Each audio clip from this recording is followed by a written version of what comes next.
You cannot call me a false Christ or a false prophet without having tested me. That makes no sense.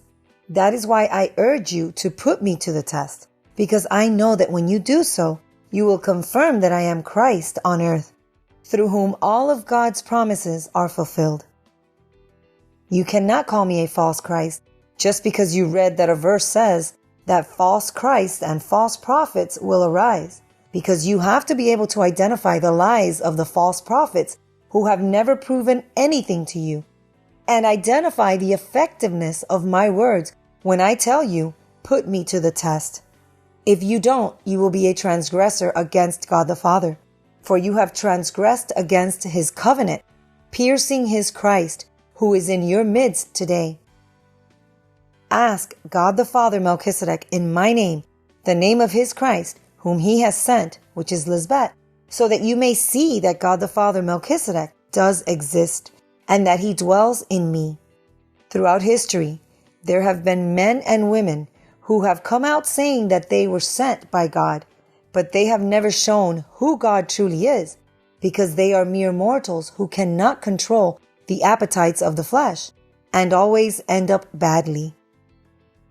But I, on the other hand, am the only one capable of saving mankind from the destruction and death caused by the earthly mind, because I do know how to conquer in the mind, how to triumph over the principalities and powers, the enemies in my mind, and give myself as a living and holy sacrifice to God.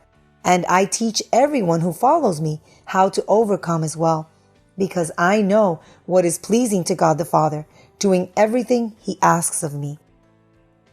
Those who think that my word of life cannot save you are mere mortals who do not accept that Christ is a woman, nor do they accept the cleanliness that Christ brings. They love the darkness and hate the light. Why do you think there's so much evil and filth in the world and in those who call themselves representatives of God on earth? Because they don't really believe in God.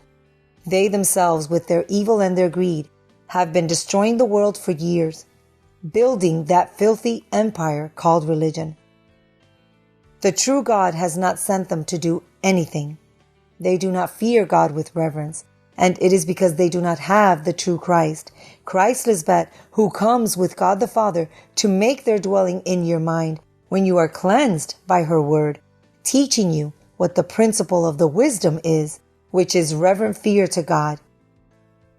This is how my wisdom proves to all that God the Father and Christ do exist, and that they make their dwelling in the minds of the men who love them. There is no other way in which God could dwell in men. So don't miss out on this wonderful opportunity that God is giving you today through me. Amen. Amen.